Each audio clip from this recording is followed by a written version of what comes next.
Pues me da mucho gusto presentarles la última plenaria de este evento de Ciencia y Humanismo 2.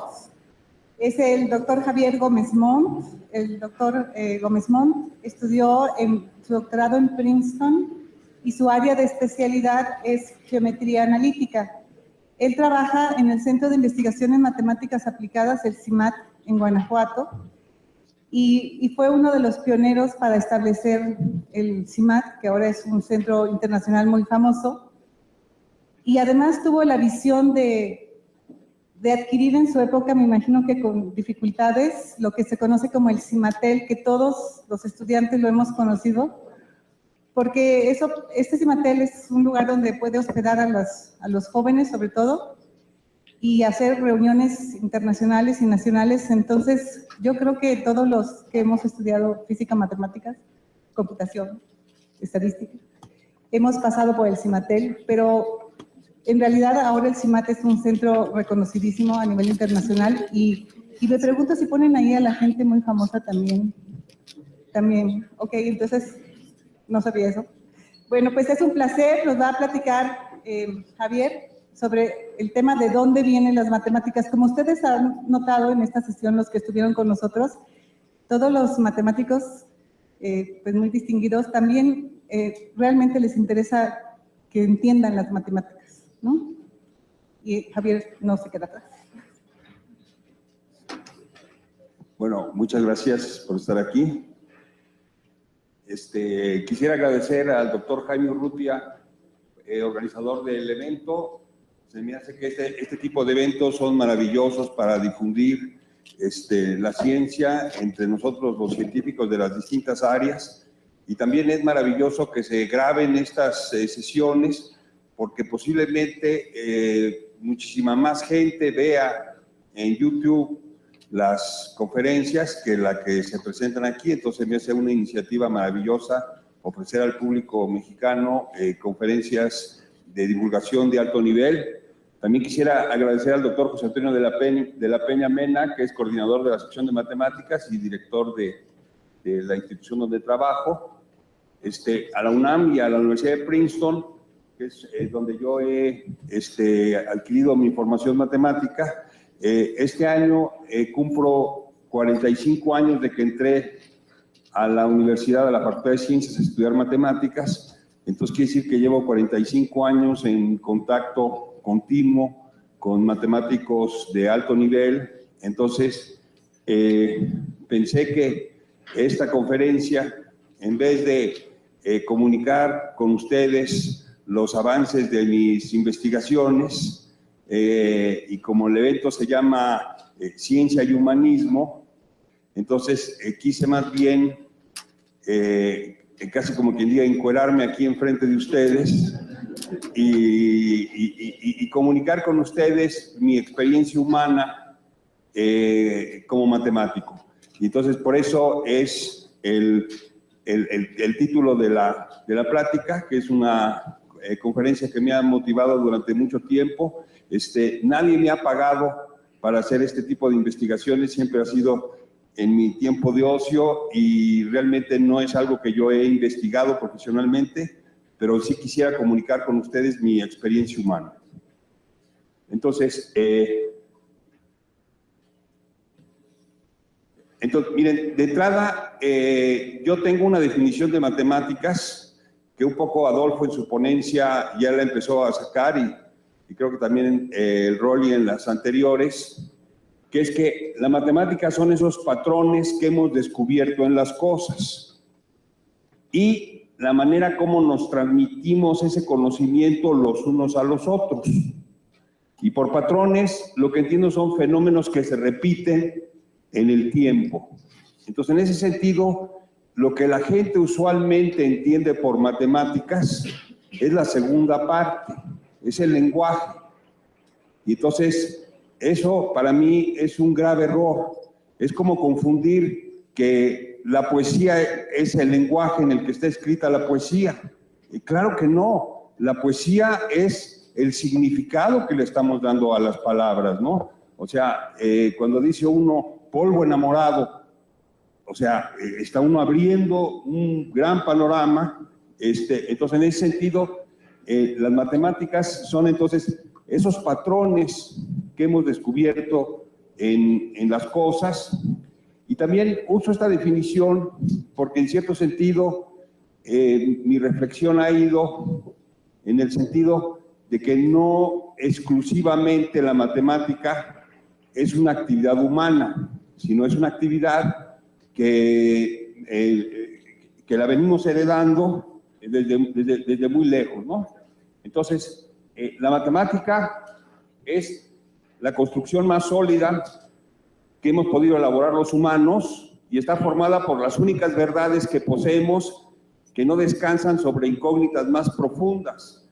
Por decir algo, la física y la química y la biología se basan en, si empieza uno a echarlo ahí al fondo, en las partículas elementales. Y ya cuando llega uno a las partículas elementales, ya no sabemos qué pasó. La astronomía va al Big Bang. ¿Y qué pasó ahí en el Big Bang? Pues tampoco sabemos. Ahora, lo que sí sabemos es que 1 más 1 es 2. Eso sí lo sabemos. Entonces, en ese sentido, la ciencia se basa en unos cimientos que son muy nebulosos. Y en cambio, la matemática, por un lado, es una ciencia o es una rama del conocimiento que está muy sólida y a la vez es la construcción más abstracta que hemos realizado. Entonces, en ese sentido, es como la paradoja, como lo más sólido es a la vez lo más abstracto. Pero así es, ¿no? Ahora, en mi tesis principal que le quiero presentar aquí, es que hay un instinto que precede al lenguaje matemático que nos hace intuir la relación entre espacio, tiempo, velocidad, energía y masa.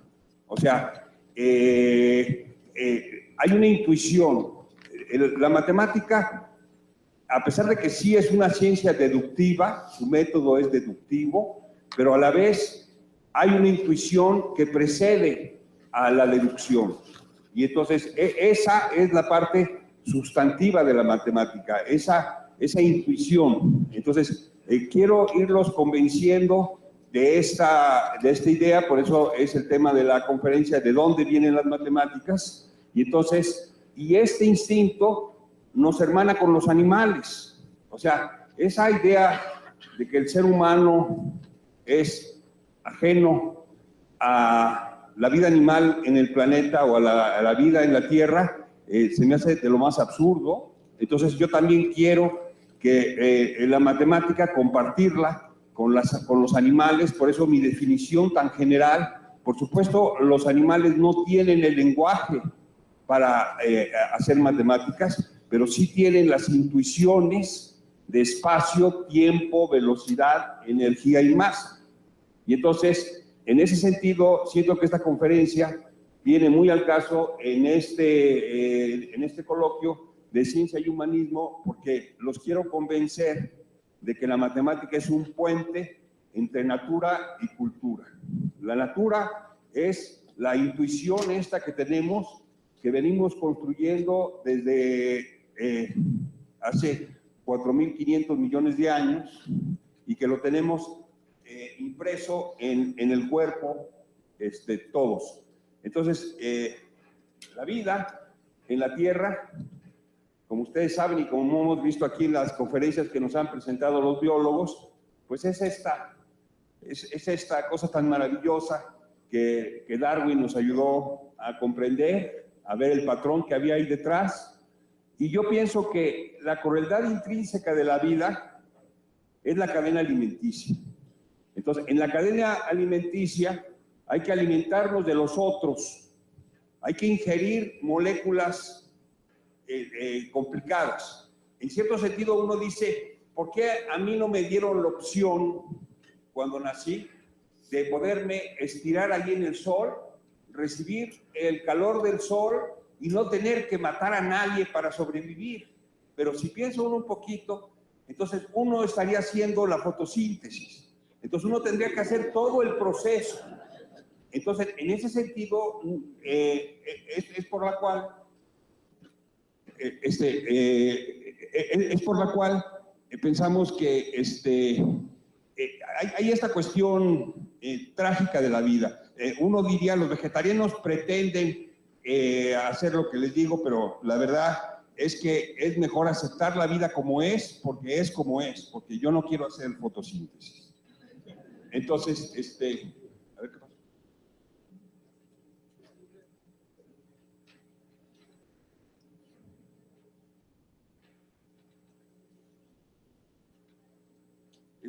Ahora, esta es la causa de por qué la evolución desarrolló el sistema nervioso central en animales.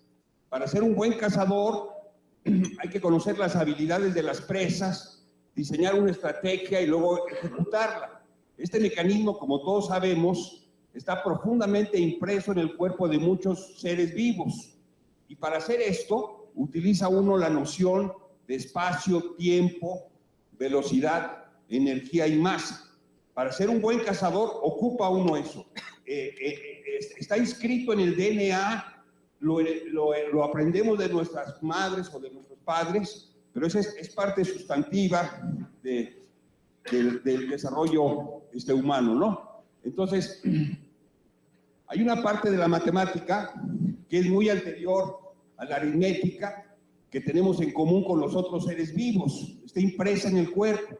O sea, esa creencia que lo más elemental es la aritmética y lo que aprendemos en la escuela, por favor, eso es absurdo, es ridículo, no es cierto. Son estos patrones que tenemos, ¿no? Entonces, en esta intuición que tenemos sobre cuerpos moviéndose en el espacio, a través del tiempo, con velocidad, energía y masa. O sea, eso es una intuición natural que no nomás tenemos nosotros, tienen todos los animales, posiblemente las plantas no, pero los animales seguro sí. Entonces, miren, por ejemplo, aquí pueden ver claramente, este es un pajarito, no sé si han visto ustedes cuando ven los pájaros. Este es un pajarito volando sobre un halcón. Usualmente el halcón se come al pajarito, pero el pajarito sabe que por la forma del halcón no puede quitárselo de encima. Él no puede girar como gira el pajarito. Entonces, yo no sé qué piensa el pajarito. No sé, no estoy pretendiendo saber. Yo no digo que él sepa matemáticas. Lo que sí sé, porque ahí lo estoy viendo, es que él domina esta sensación de espacio, tiempo, velocidad, energía, y ahí lo vemos, y es indudable, es indudable esto, ¿no? Entonces, también aquí vemos, en la cabeza de un animal, el dominio de sensaciones, de espacio, tiempo, velocidad, energía y masa. Es sustantivo para sobrevivir. O sea, tanto para el que caza como para el que está, ¿no? A ver, para el que está. Entonces, las pistas para comprender el tema de mi conferencia, de dónde vienen las matemáticas, por ejemplo, las podemos sacar de la embriología, de la antropología y de la psicología. En la embriología es maravillosa porque podemos ver el desarrollo de los seres vivos desde el óvulo hasta el adulto. En la antropología es el crecimiento del cerebro humano, y en la psicología, cómo los niños generan automáticamente conceptos matemáticos. A ver, ¿la que sigue?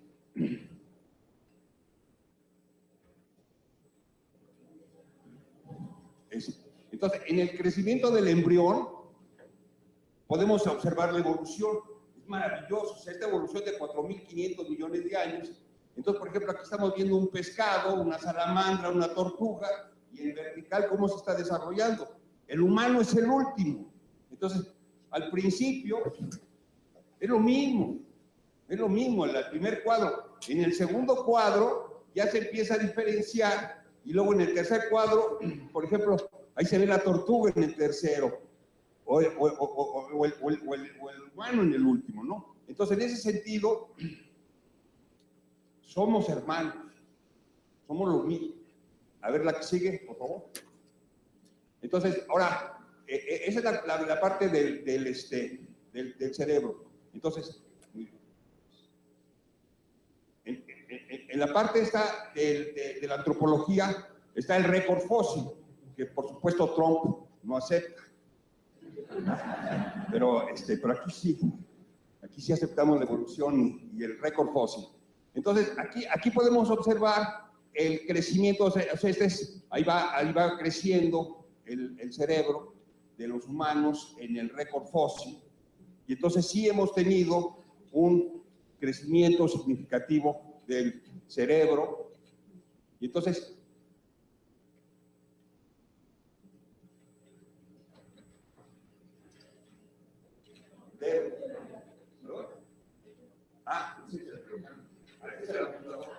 cámbiale. Sí. A ver, la que sigue, por favor. Entonces, miren, esta es una frase maravillosa que me encanta, del entomólogo de Harvard, Edward Wilson, experto en el estudio de hormigas.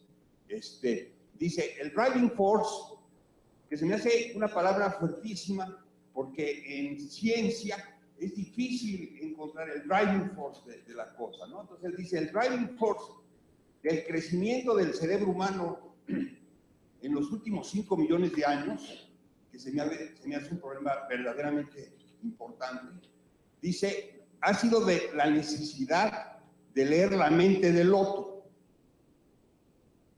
O sea, a ver la que sigue. O sea, ese otro, y aquí estoy representando aquí, o sea, imagínense, estamos en una población y se acercan unos individuos, otros humanos, y entonces no sabemos cuáles son sus intenciones. Entonces yo tengo que adivinar. A lo que estoy insinuando es que el cerebro humano es un órgano hecho específicamente para adivinar lo escondido. O sea, este crecimiento del cerebro no fue para hacer cuestiones técnicas más difíciles. No, es para que se te acerque el de enfrente y tú digas, ¿le creo o no le creo? ¿Verdad? Entonces, ese otro que ha aprendido a mentir, o sea, véanle la mirada, ustedes, ¿no? ¿Me entienden? O sea, que ha aprendido a mentir, a ser oscuro, a tener intenciones ocultas, esta necesidad de leer lo escondido, de ver lo imposible, de reinterpretar lo visible, se ha reflejado en el crecimiento de la parte parietofrontal del cerebro, donde los últimos descubrimientos de la neurociencia localizan esa capacidad tan novedosa y única de los humanos de modelar situaciones potenciales, pero aún inexistentes en la realidad.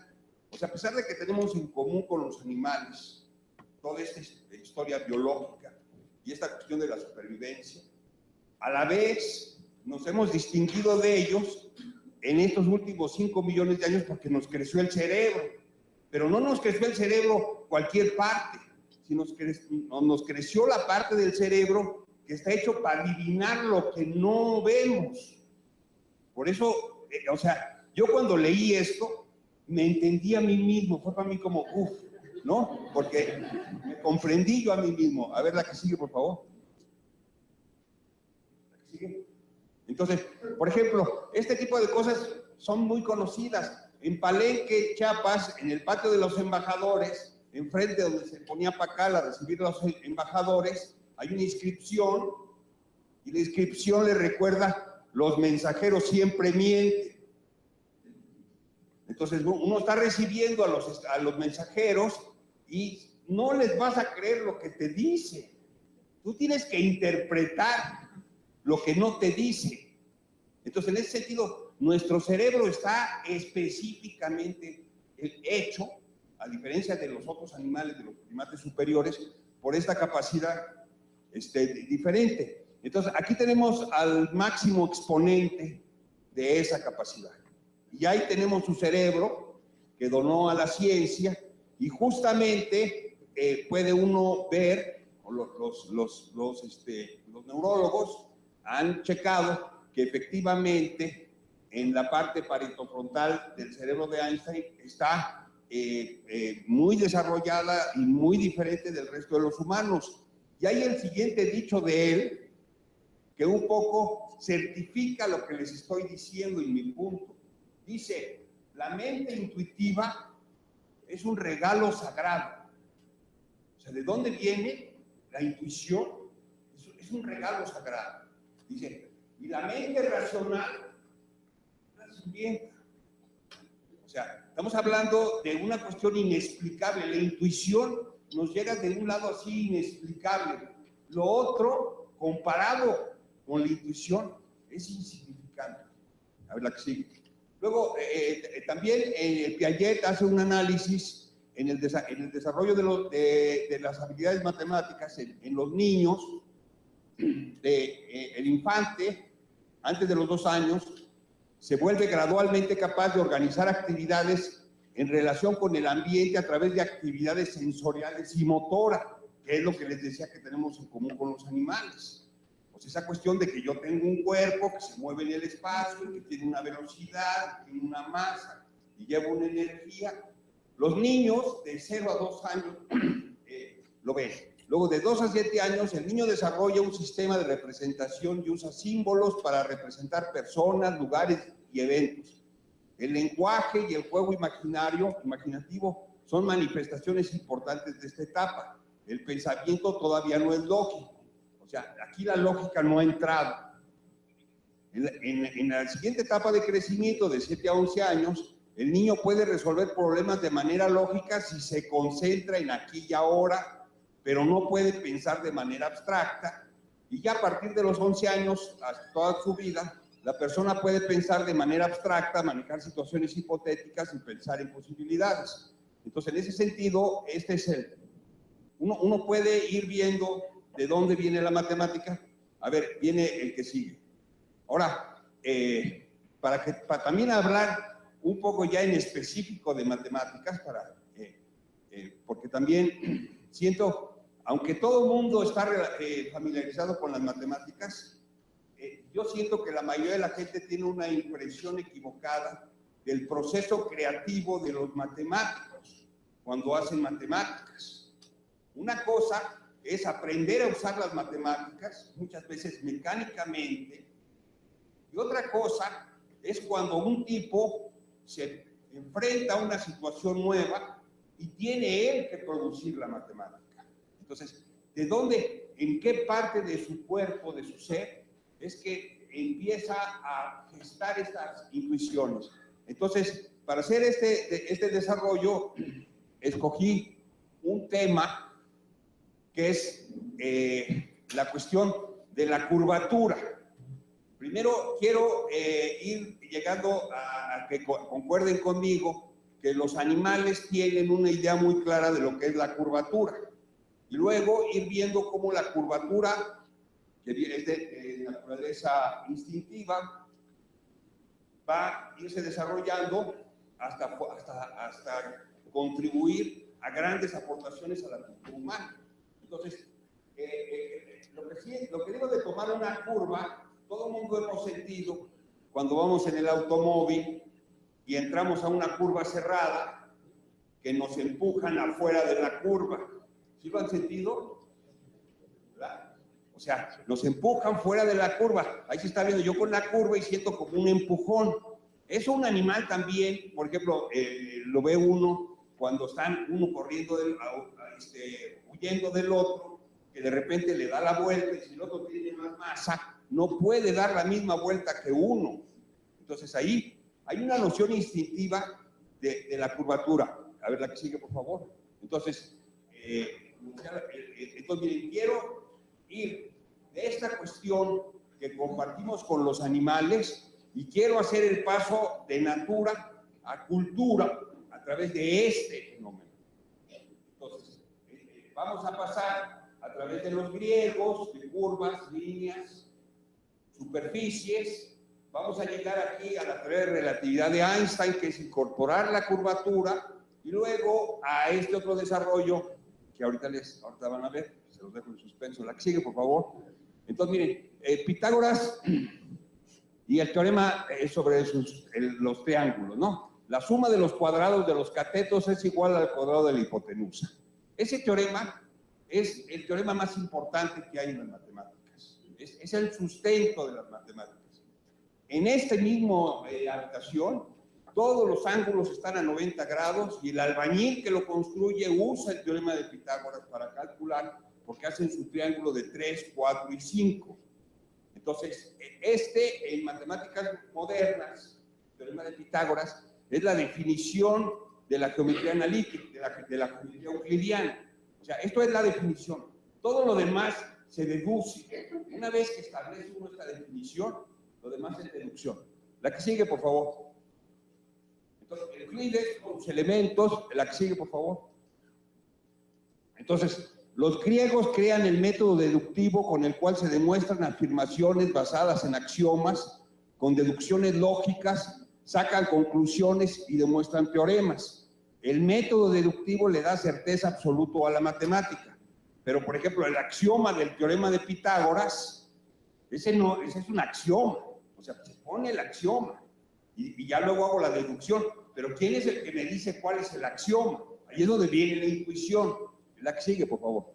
Entonces, la línea recta, pues ahí se las pinto, ¿me entiendes? Pero evidentemente, pues es la línea recta. Él tiene curvatura cero. La definición de una línea recta, o sea, centrándome en la noción de curvatura, es un movimiento rectilíneo, es un movimiento sin curvatura. La que sigue, por favor. Entonces, el círculo tiene curvatura constante y la constante es el inverso del radio. Entre más chiquito es el círculo, más curvatura tiene. Un círculo gigantesco es casi recto. Un círculo pequeñito es muy curviado. Entonces, por eso cuando vamos a una curva, pues si en poco espacio hago la curva, siento mucha curvatura. La que sigue, por favor. Entonces, después de eso viene la espiral de Arquímedes, que es una curva con curvatura creciente. La que sigue, por favor. Luego, René Descartes, ya vivió aquí en los 1600, inventó la geometría analítica. La que sigue, por favor. Y con esta hace lo que se llama la aritmetización de la geometría. La recta la representa como un número X y la distancia a un punto que lo llamamos 0. Y entonces todos los puntos de la línea tienen su nombre y se identifican con los números. El plano lo representa con dos números, A y B, su distancia horizontal y su distancia vertical, y ahí coloca el punto AB. El espacio lo representa con tres números, ABC, ancho, largo y alto. La que sigue, por favor. Esto lo aprendemos ahí en geometría analítica. Pero uno se puede preguntar, disculpe, señor Descartes, ¿qué se imagina usted con 6 números? O sea, si un número es una línea recta, 2 es un plano, 3 es el espacio, dice uno, ¿y 6? Entonces dice, pues, y entonces uno dice, cierro los ojos, que están hechos para ver estas 3 dimensiones, uso el cerebro, la parte parietofrontal, ¿verdad? Pero uso lo que me dio la evolución, y claro, es el espacio 6-dimensional. Con los ojos cerrados, puedo mover mi cuerpo en ese espacio 6-dimensional. O sea, uno dice, oye, yo vivo aquí en un espacio 3-dimensional, pero si cierro los ojos, digo, tengo A, B, C, D, E, ¿no? O sea, ¿por qué me delimitar? ¿Por qué no uso mi imaginación? ¿Por qué no veo lo invisible? O sea, nadie me lo impide. Yo, y un poco, ya tengo la notación matemática, porque entre ver 3 números y ver 6 números, pues, ¿qué más da? Ahora, si yo quiero tener intuición, yo tengo que transportar mi cuerpo ahí. O sea, si lo hago así nomás, es como el lenguaje, puro lenguaje. No. O sea, si le hacemos así, no estamos utilizando el regalo divino que dice Einstein. Por favor, usemos el regalo divino. Entonces, metemos el cuerpo en ese espacio, cerramos los ojos, por supuesto, ¿no? Igual que cuando llegaba el mono aquel, cerramos los ojos y decíamos, este está o será verdad, ¿verdad? Entonces, a ver, la que sigue. Entonces, y él también inventó la siguiente cosa, no nomás geometrizó la aritmética, sino los nombres, que ahora son los que se llaman los polinomios, que ya, o sea, de los números pasamos a los polinomios. Un polinomio son varios números. Entonces, los objetos geométricos, por ejemplo, la recta, ya esta es y igual a 3x más 1. Entonces, a mí cuando me dicen y igual a 3x más 1, pues no veo y igual a 3x más 1. Es como si me dicen polvo enamorado, ¿qué te imaginas? No, pues me imagino un tipo tan enamorado que luego se murió, se hizo polvo y sigue acordándose de que estaba enamorado, ¿no? No las palabras esas, un polvo enamorado, no. Entonces, yo cuando me dicen y igual a 3x más 1, me imagino esa recta. Y igual a 3x más 9, me imagino una recta paralela. Y igual a esta es otra recta paralela. Esta que está aquí es un círculo que tiene el centro en 2,1 y tiene radio 3. Entonces, de alguna forma, las fórmulas no son nada más las fórmulas, por favor. O sea, las fórmulas tienen un cuerpo, están representando algo. Eso es lo que Descartes nos hizo ver. O sea, los griegos decían, oye, mira las figuras y no sé qué, y Arquímedes y figuraron. Bueno, lo que Descartes nos regaló fue fabuloso, porque yo pongo un polinomio, a ver la que sigue, entonces, y ahora ya me voy y tengo las computadoras. Este es un momento feliz, porque miren, yo le digo a la computadora, x cuadrada más y cuadrada más z cuadrada igual a 9, y me saca una esfera de dimensión 3 en el espacio. Si le pongo el elipsoide, ahí está, y me saca un elipsoide. Y si le pongo una majadería, me saca, o sea, cualquier cosa. Y entonces eso que dice uno está maravilloso. Cualquier fórmula me está dando una, la que sigue, por favor. Entonces le pregunta a uno, oiga, disculpe, señor Descartes, ¿cuál es el objeto geométrico definido por x cuadrada más y cuadrada más z cuadrada más w cuadrada más s cuadrada más t cuadrada igual a 1?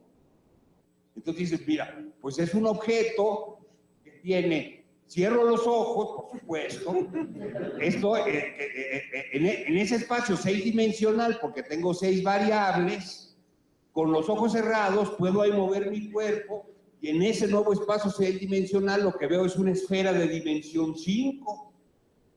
¿No? Dice, ¿por qué ha visto una esfera de dimensión 5? Pues cierren los ojos y vean a ustedes.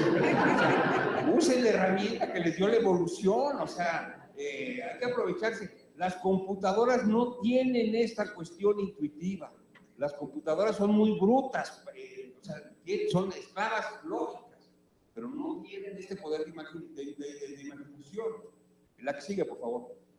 Luego viene Newton, la que sigue, por favor, con su cálculo diferencial, y entonces él con su técnica ya nos dice la curvatura de una curva en el espacio es el inverso del radio del círculo osculador.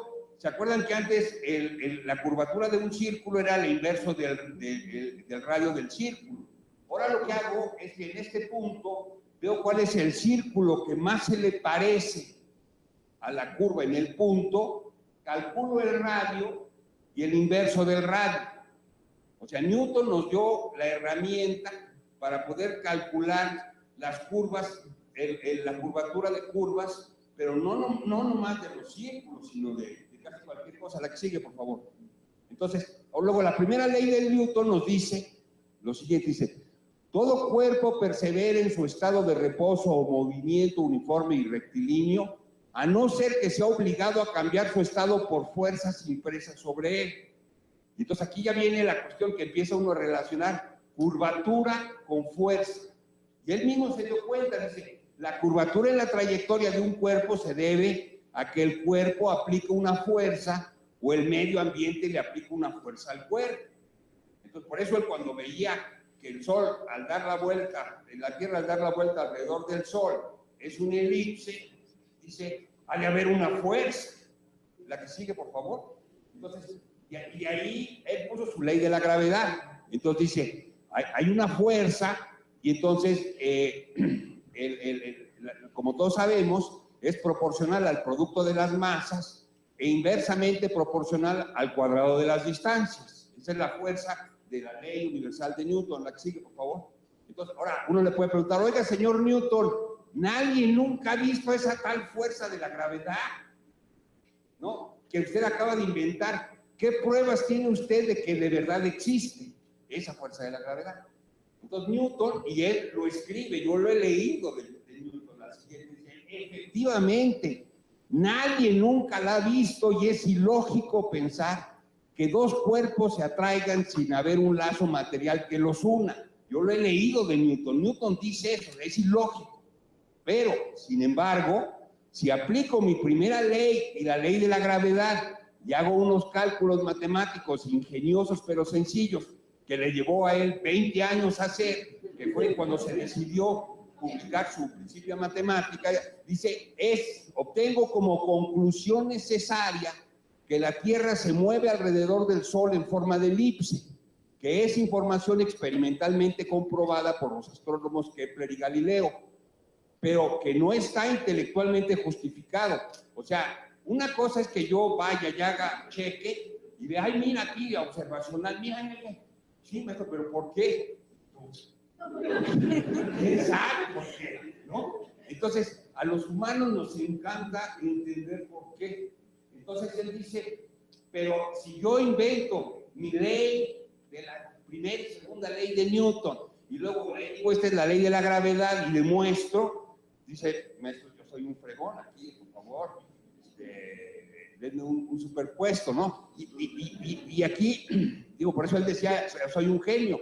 Y luego dice Eugene Wigner, físico de principios del siglo XX, dice, the unreasonable effectiveness of mathematics in the natural sciences. O sea, ¿por qué es eso? ¿Quién sabe? O sea, ¿por qué me salió la elipse? Dice Newton, no sé, pero me salió y es lo que pasa en la realidad. Ahora, ¿por qué esa es la ley de Newton? Pues, ¿por qué el cuadrado, el inverso del cuadrado? Pues, o sea, así es, funciona, ¿no? Y soy un genio, ¿no? Y entonces todo el mundo, a ver, la que sigue, por favor. Ahora, después de eso vino Gauss, ya en estas épocas, y él lo que trató de comprender es la curvatura en superficies en el espacio. Entonces, estamos siguiendo la línea de curvatura, ¿no? Entonces, la curvatura, como la definió Gauss, es que dice, mira, me agarro un plano que sea ortogonal a la superficie, este es el que se llama el vector normal, considero un plano que pasa por ahí y ya me pone una curva y trazo la curva esa y luego cuál es su curvatura y luego muevo el plano y me fijo, ¿qué ves? Y lo que veo es que es una función lineal y esa función lineal, si yo la pongo, me queda una elipse. Y las elipses tienen la propiedad maravillosa de tener un eje mayor y un eje menor. Y entonces el eje mayor lo llamo la curvatura principal y el otro la curvatura, son las curvaturas principales. En un punto son estos dos extremos, el máximo y el mínimo. Agarro el producto y digo, esa es la curvatura de una superficie. Ya los animales no se han puesto a pensar. Un animal, la curvatura así, el movimiento, pero ya una curvatura así de esas ya no. Y aquí ya empieza la cuestión cultural. Pero él está usando, si se fijan en este dibujo, utiliza uno la intuición, corto y veo, y luego hago un cálculo y me doy cuenta y digo, ah, mira, hay estas curvaturas, llegó el producto. La que sigue, por favor. Entonces, y luego, aparte de eso, Gauss inventó, la matemática después de Newton se fue desarrollando y uno dice, Newton, por favor, ¿cómo la fuerza de atracción en un punto? O sea, la masa en un punto, la masa en un cuerpo. Entonces dices, bueno, pues mira, va a ser la integral. Ahora, pero el punto es el siguiente, es que uno quiere entender la fuerza de la gravedad pero en el interior del cuerpo. En el caso de un punto no se puede porque allí me da infinito. Pero si yo ya tengo un cuerpo, uno dice, oye, ¿por qué no exploto? Tengo una fuerza de gravedad adentro, que es así infinita, ¿por qué no exploto? Entonces, Gauss reformuló la ley de Newton y se llama la ley de Gauss. La ley de Gauss dice que el campo gravitacional de una masa ρ, la masa, satisface la ecuación, y esa ecuación en matemáticas se llama la divergencia. Entonces, la divergencia del campo gravitacional me dice si hay masa o no hay masa. Y donde hay masa, me sale que la divergencia es fulana, la que sigue, por favor. Y en dibujos es eso, dice la ley de Gauss establece que para cualquier superficie cerrada, el flujo total aumenta o disminuye según la carga o la masa, dependiendo si es electricidad o masa, encerrado en su interior. Y esto se ve en los cursos de cálculo en las escuelas de ingeniería o de física y matemáticas. La que sigue, por favor. Entonces, luego viene Riemann. Riemann es de los matemáticos más grandes que ha habido. Entonces, él se le ocurrió la idea del espacio curvo n-dimensional.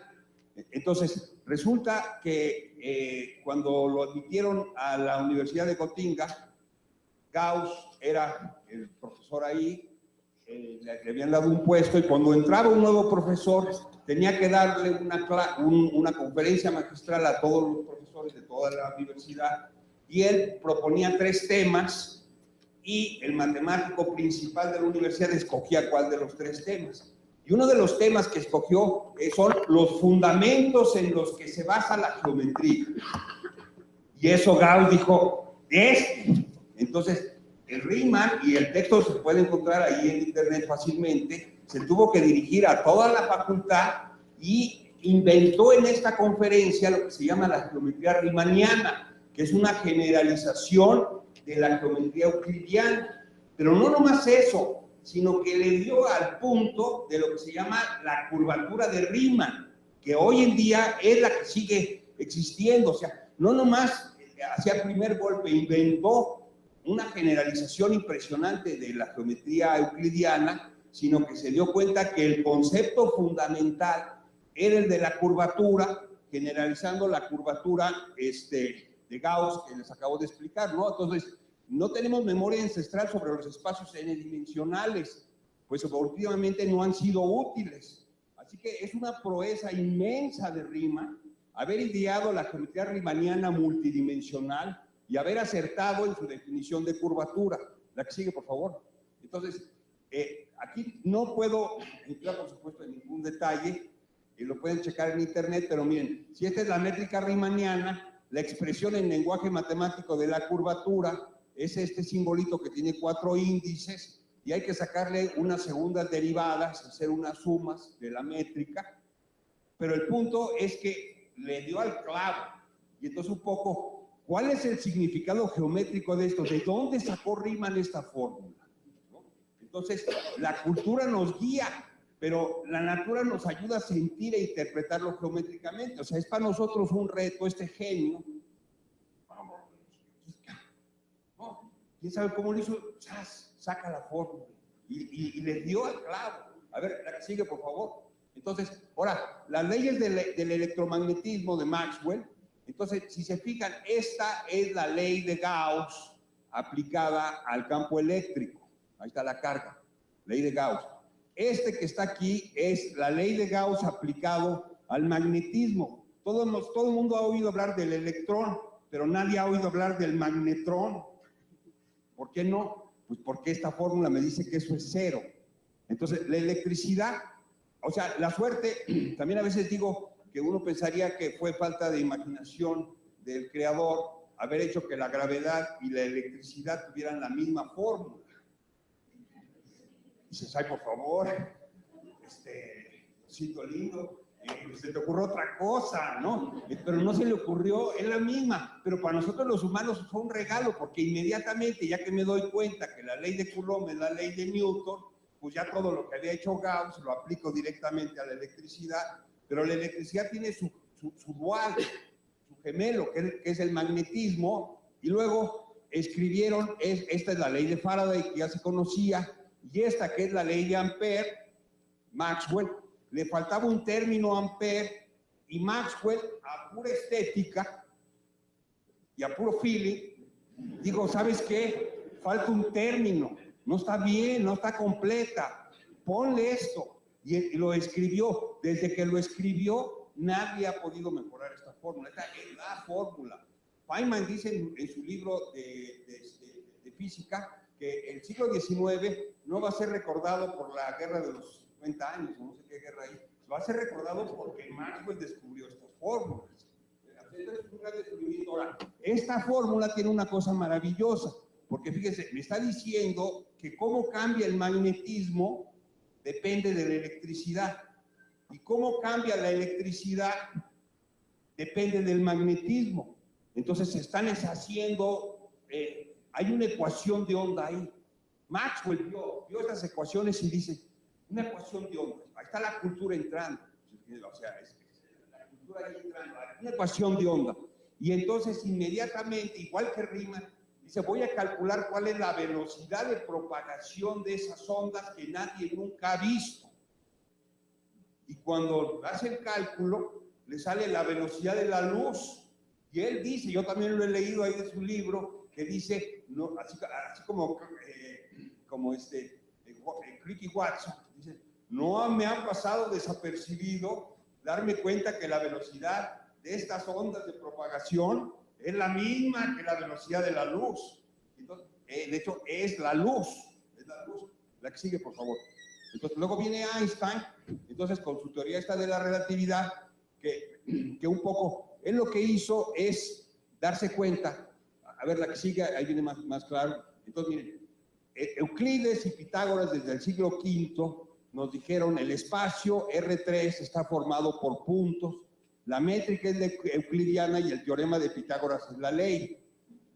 Desde los griegos eso ha vivido. Ahora, el genio de Einstein es decir, no, Pitágoras estaba mal, ¿no? Euclides estaba mal. Entonces Einstein dice, incorporando la gravitación al espacio, dice, el espacio-tiempo, no podemos separar el espacio del tiempo, es un objeto geométrico, R4 es el objeto geométrico básico, la métrica no es la métrica de Euclides, de Pitágoras, es una métrica que me dice, es ahora z cuadrada es igual a x cuadrada más y cuadrada más w cuadrada menos t cuadrada.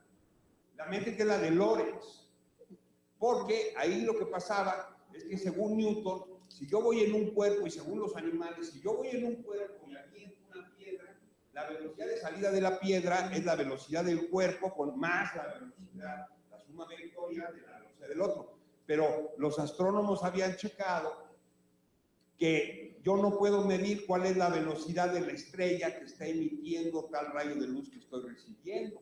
Toda la luz de cualquier estrella llega aquí a la velocidad de la luz. Y entonces lo que dices, maestro, eso pone en crisis tu mecánica newtoniana. O sea, está mal. Entonces Einstein la arregló con eso y la materia le dice al espacio-tiempo cómo curvearse.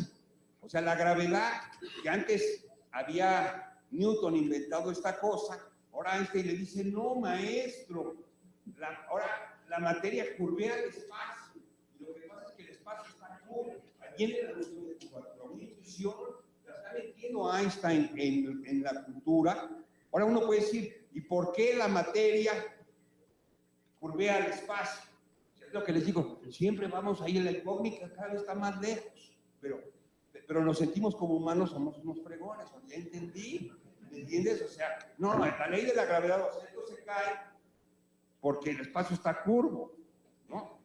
Entonces, y luego, la luz viaja por geodésicas a la velocidad constante independientemente de la velocidad que produjo.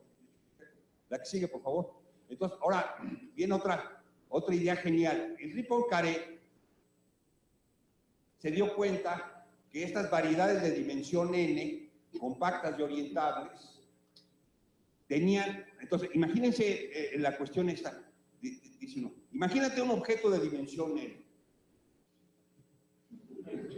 ¿no? Ahora, a puro pensamiento, darte cuenta que tienen una simetría. Entonces, primero dices, ¿sabes qué? Hay unas como cinturas. Hay unas cinturas. Hay unas cinturas, ¿no? El objeto tiene cinturas. Y las cinturas tienen dimensión. Nosotros, como estamos aquí en bajas dimensiones, los cinturones son de dimensión 1 todos, ¿verdad? Pero si yo estoy en más dimensiones, tengo unas cinturas de dimensión m y unas cinturas de dimensión n menos m. Las cinturas de dimensión n y las cinturas de dimensión n menos m coinciden en el número de ellas. O sea, hay una simetría. Poincaré hacía, como quien diga, puro calzón quitado. Vio que había una simetría en las variedades estas que imposible de imaginar, pero sí se las imaginó. A ver, la que sigue.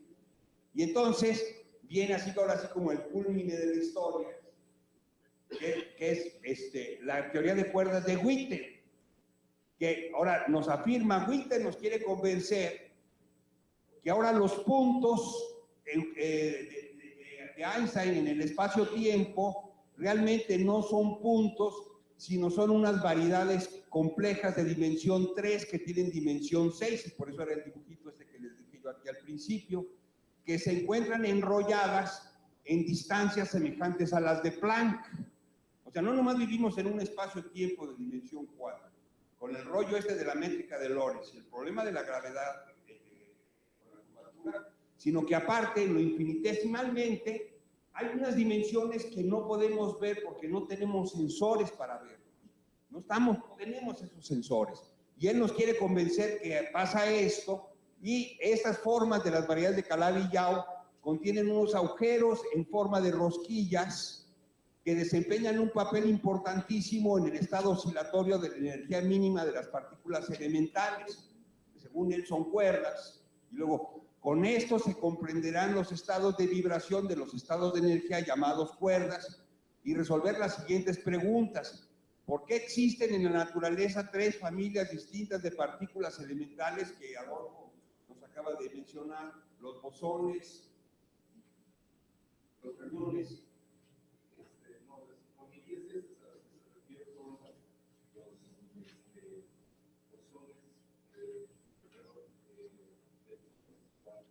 O sea, los físicos atómicos de repente dicen, mira, hay 3 familias, ¿no? Y luego, estas 3 familias, sus características, se ven en experimentos, es la masa, el spin y la carga eléctrica. Ahora, esos son datos experimentales. Si yo me puedo aventar una teoría en donde empiezo a entender eso, y entonces voy a meter la simetría que les decía de Poincaré, porque estas satisfacen la dualidad de Poincaré. Entonces, la dualidad de Poincaré la convierto en física. En física se da cuenta que hay estas simetrías, y dices, mira, estas simetrías se meten más, no sé qué, pues, ¿me entiendes? Le pongo estas rosquillas y ya entiendo más. Ahora, el problema es que ya me fui a dimensión 10. Sí, maestro, pero la evolución me dio la cuestión esa de que viene el rojo, y digo, bueno, viene en buena leche o mala leche. Entonces, igual aquí, yo veo la realidad y dices, ¿esto tiene dimensión 3 o tiene dimensión 10? A ver, la que sigue. Entonces, ahora, esta la puse aquí porque esta es la gráfica de la red, de la red de internet. Esto ya no tiene nada que ver con un poco, entonces, esta es la gráfica de la red. A ver, la que sigue. Entonces, ahora, hay una cosa que se llama el PageRank. Entonces, cuando ustedes ponen Google, les sale ahí el primero, el segundo, el tercero, el cuarto. Entonces, ¿cómo le hace para ponerte el primero, el segundo, el tercero, el cuarto? Eso se debe a un algoritmo que explica la fórmula, explica la fórmula como matrices, y entonces la humanidad del siglo XXI se endeuda con los matemáticos. Porque ustedes saben que esta tontería ha cambiado, ha revolucionado la cultura hoy en día. A ver, la que sigue. Entonces, mucha gente cree que las matemáticas es solo lenguaje, el factor cultural, fórmulas o deducciones lógicas. Eso es un grave error. ¿De dónde viene la intuición? Para crear matemáticas, la intuición es fundamental. Las matemáticas no son únicamente deducciones lógicas, son también esas intuiciones que han guiado a los genios a hacer sus descubrimientos matemáticos. Todo matemático creativo ocupa de manera sustantiva su cuerpo ancestral, haciendo de intuiciones e imaginaciones, apoyado por el lenguaje heredado de los antepasados, y que le ayudan a entender estas intuiciones profundas, a expresarlas y compartirlas con las demás. A ver, la última.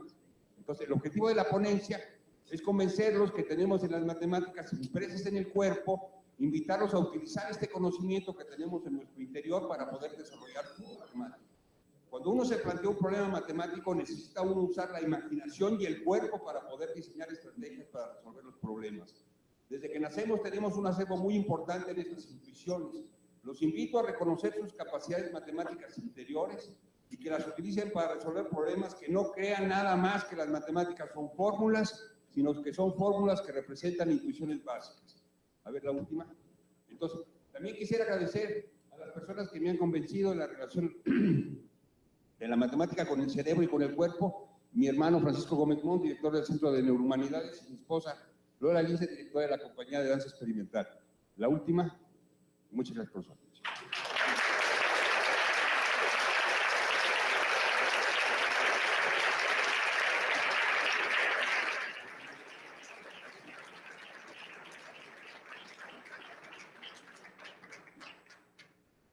Pues estuvo fantástica la plática como todas las anteriores. ¿Alguien tiene alguna pregunta?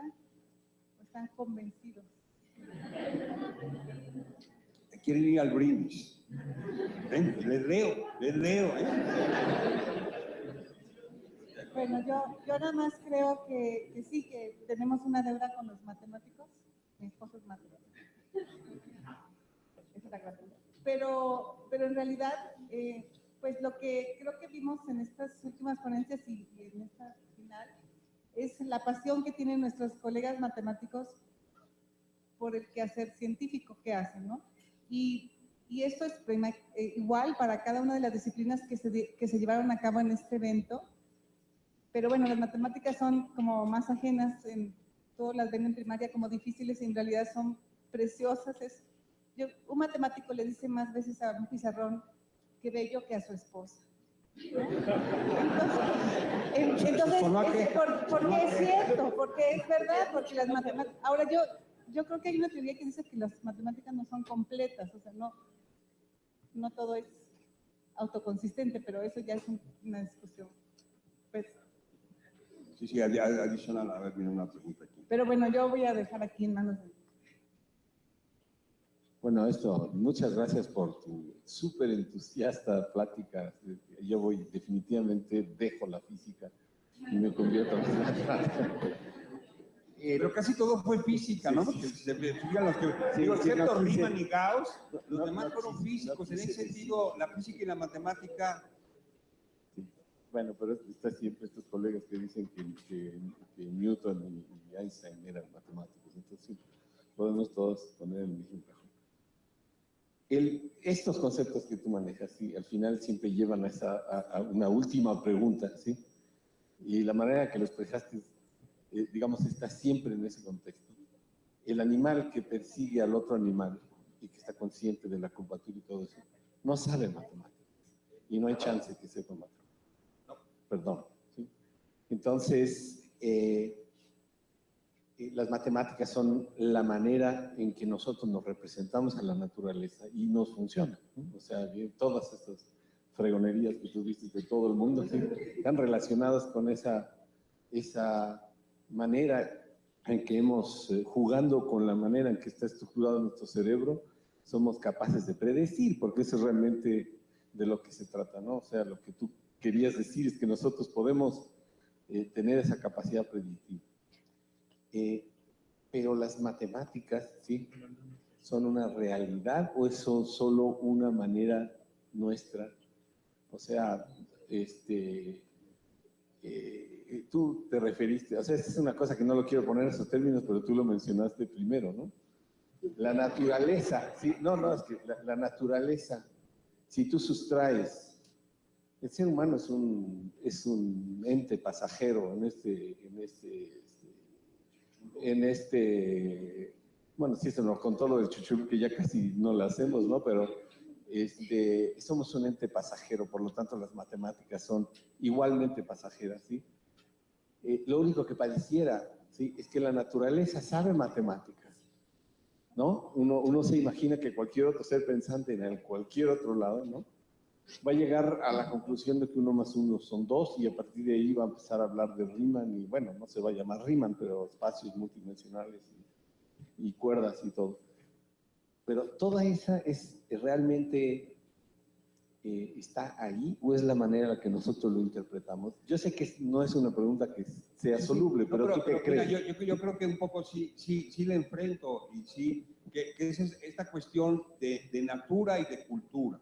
Entonces, en ese sentido, por ejemplo, el pajarito ese que puse yo ahí, él siente algo. Yo no digo que él sepa matemáticas, no sabe matemáticas, pero él siente, o sea, tiene esa sensibilidad en su cuerpo que de alguna forma él siente su cuerpo, su velocidad, siente el cuerpo del otro, la velocidad del otro, y de alguna forma sabe que aunque es su enemigo natural, él cuando el otro vuela, se le puede trepar para un free ride, y luego después del free ride, echarse en sentido contrario y el otro no puede dar la vuelta pero perseguirlo porque ya se fue. Entonces sí sabe algo, o sea, la naturaleza sí sabe. ¿Y por qué? Pues porque tenemos que buscar alimento, tenemos que huir de los depredadores y todo. Entonces los animales lo saben, o sea, sienten algo, lo tienen impreso en su cuerpo, no es como los humanos. Y por eso hago yo una diferencia muy grande con la cuestión de que los humanos lo que tenemos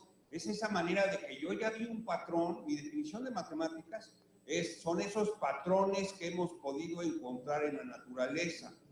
¿Quién? El que caiga. El pajarito eso encontró un patrón.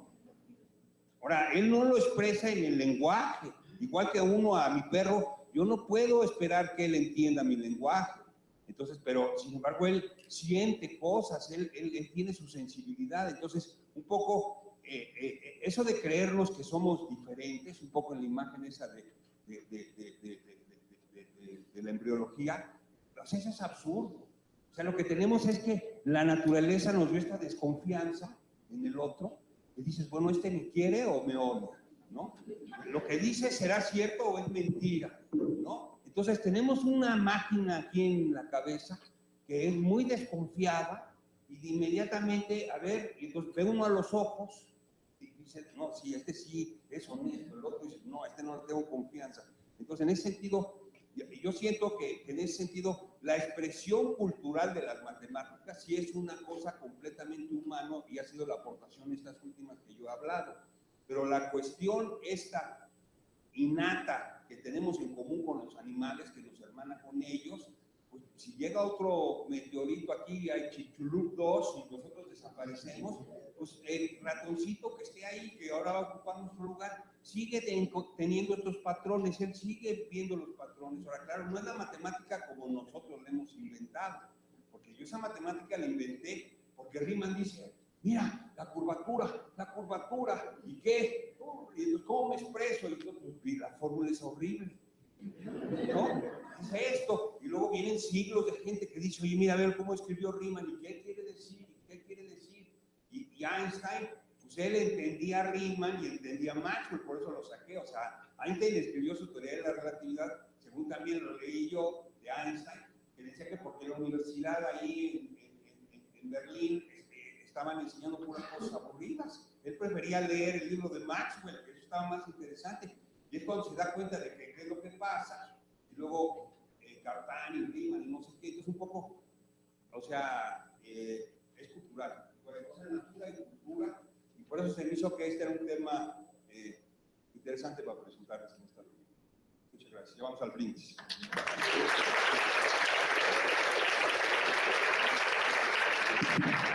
Una última del patrón. Hablando de patrones, mi patrón quiere preguntar.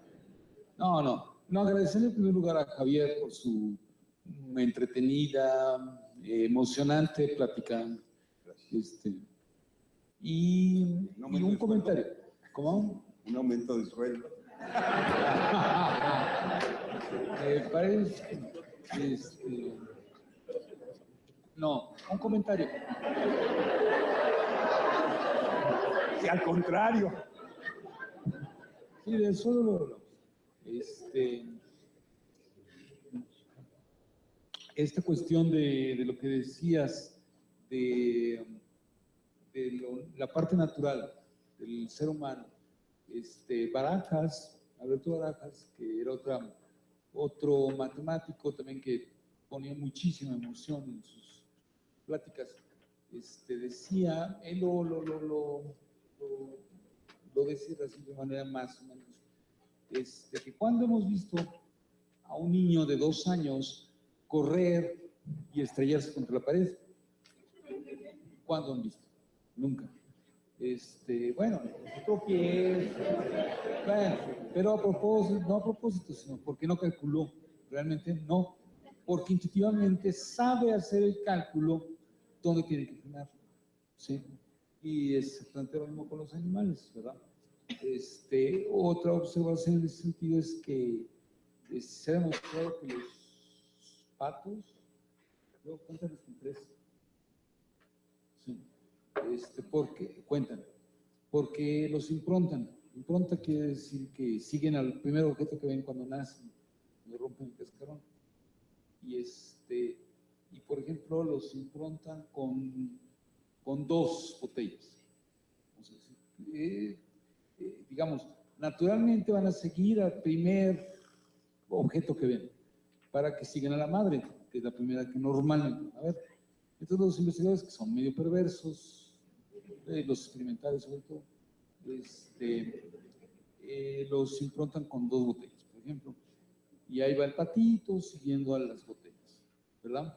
Y si se las cambian por 3 botellas, no, el patito no sigue las botellas, o una botella tampoco, tienen que ser 2 botellas, y así. Entonces se puede mostrar. Me gustó mucho la Muy bien. Bueno, yo creo que antes de terminar, ya que esta es la última, deberíamos agradecerle al doctor Jorge Urrutia y a los organizadores, a Renata, a Jaime Urrutia y a Arturo Menchaca también.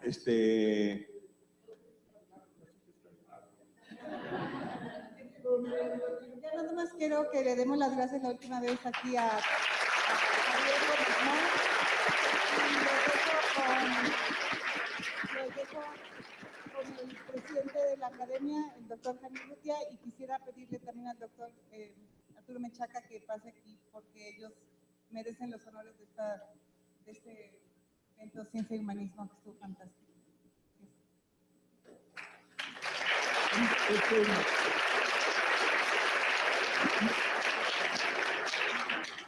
Muchas gracias a todos. De hecho, el evento, la intención es juntar las diferentes áreas que tiene la academia, que es una de las fortalezas que aprovechamos poco, en donde tenemos miembros de las ciencias sociales, humanidades, ciencias exactas, ingeniería, tecnología, y la parte, claro, de matemáticas, astronomía, química, biología. Y la idea es tener un foro en donde podamos, de hecho, reflexionar, compartir lo que hacemos y buscar un lenguaje común, que es algo complicado. Tendemos a estar separados y esperamos que eventos como este nos permitan apreciar realmente lo que hay de belleza en las otras áreas. Entonces, realmente muchísimas gracias. Y el evento pues está más bien, recae en todos los coordinadores, en todos los que organizaron las sesiones y sobre todo pues en los conferencistas. Muchas gracias a todos.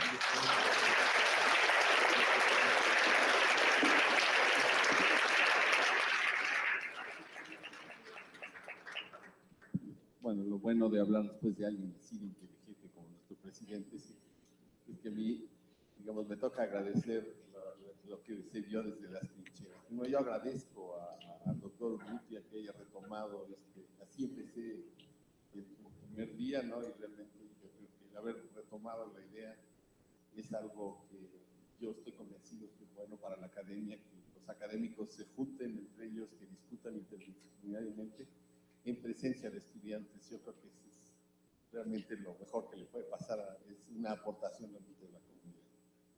Y bueno, desde las trincheras, ¿sí? Yo creo que yo quiero pedir un fuerte aplauso. Yo sé que los coordinadores hicieron una super chamba y lo hemos visto en todo esto, ¿no? Y estoy seguro que los que escogieron para ser speakers coinciden, ¿no? El buen team. Pero hay un equipo de trabajo en la academia que a través de Renata Villalba, quien fue realmente esta luchadora incansable, realmente este es un éxito. Muchas gracias.